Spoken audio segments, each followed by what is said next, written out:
নমস্কার, আমি শ্রী সুব্রত ভারতী।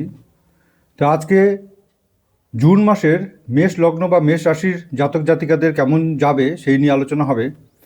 তো প্রথমেই একটা কথা বলে বলে দিই, এই যে আমরা যে প্রেজেন্ট ট্রানজিটের উপরে রাশিফল বিচার করি, এটা কিন্তু আপনাদের যে প্রেজেন্ট টাইম চলছে, অর্থাৎ আপনাদের যে দশা অন্তর্দশা প্রত্যন্ত দশা চলছে তার সাপেক্ষে অনেকটাই বিচার্য।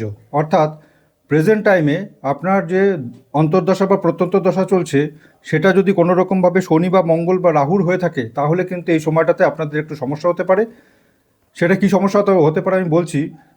মেষ লগ্ন বা মেষ রাশির সাপেক্ষে মঙ্গল অ্যাট প্রেজেন্ট সিচুয়েশানে দ্বিতীয়ভাবে বসে আছে। সেই ভাবটা হলো অর্থস্থান এবং ফ্যামিলির জায়গা।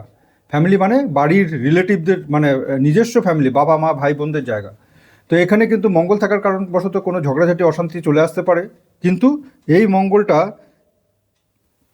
এখানে আসবে 21 তারিখের পরে, ঠিক আছে, অর্থাৎ মাসের শেষের দিকে।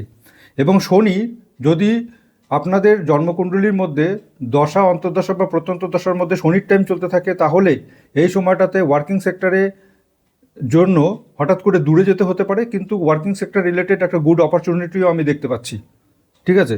যদি আপনাদের দশা অন্তর্দশা প্রত্যন্ত দশার মধ্যে কেতুর টাইম চলতে থাকে, সেই কেতু মেষ রাশি বা মেষ লগ্নের সাপেক্ষে যেহেতু পঞ্চম স্থান অর্থাৎ প্রেমের জায়গা, আইকিউ লেভেলের জায়গাতে কানেকশান দিয়ে বসে আছে, সেই ক্ষেত্রে কিন্তু আপনাদের প্রেমের জায়গায় কোনো ব্যাঘাত আসতে পারে এবং কোনো না কোনোভাবে সেই ক্ষেত্রে পেটের দিকে কোনো সমস্যা আসতে পারে, যেটা আপনারা হয়তো ফিল করতে পারেন। তো এছাড়া আমি যেটা দেখতে পাচ্ছি, বুধ, রবি, বৃহস্পতি এবং শুক্র, এদের যদি আপনাদের প্রেজেন্ট অন্তর্দশা বা প্রত্যন্ত দশা চলে, মেষ রাশি বা মেষ লগ্ন সাপেক্ষে এই চারটা প্ল্যানেট খুব শুভ জায়গাতে বসে আছে। আপনাদের দেখা যাচ্ছে গ্রোথ আর ডেভেলপমেন্টের জায়গাতে বসে আছে, পারিবারিক সুখ শান্তির জায়গাতে বসে আছে, অ্যাসেট বা প্রপার্টি সংক্রান্ত ডিলিংয়ের জায়গাতে বসে আছে, স্টুডেন্টের জন্য পজিটিভ কানেকশান দিয়ে বসে আছে। সুতরাং আপনাদের কিন্তু এই চারটি দশা অন্তর্দশা প্রত্যন্ত দশা যদি চলতে থাকে তাহলে কিন্তু এই সময়টাতে আপনার ডেভেলপমেন্ট পাবেন। তো এইভাবে বিচারটা হয়, ঠিক আছে, কোনো আপেক্ষিক বিচার হয় না। আপনাদের প্রেজেন্ট টাইম কি অ্যান্সার করছে তার সাথে প্রেজেন্ট প্ল্যানেটারি সিচুয়েশন কি অ্যান্সার করছে, দুটোকে মিলিয়ে অ্যান্সার করতে হয়।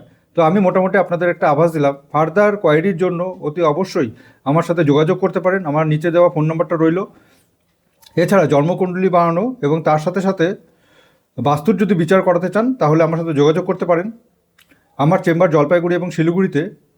তো যারা অনলাইন কনসালটেন্সি নিতে চান তারাও নিতে পারেন। আমার ভিডিও যদি আপনাদের ভালো লেগে থাকে তাহলে অবশ্যই লাইক করবেন এবং শেয়ার করবেন। নমস্কার।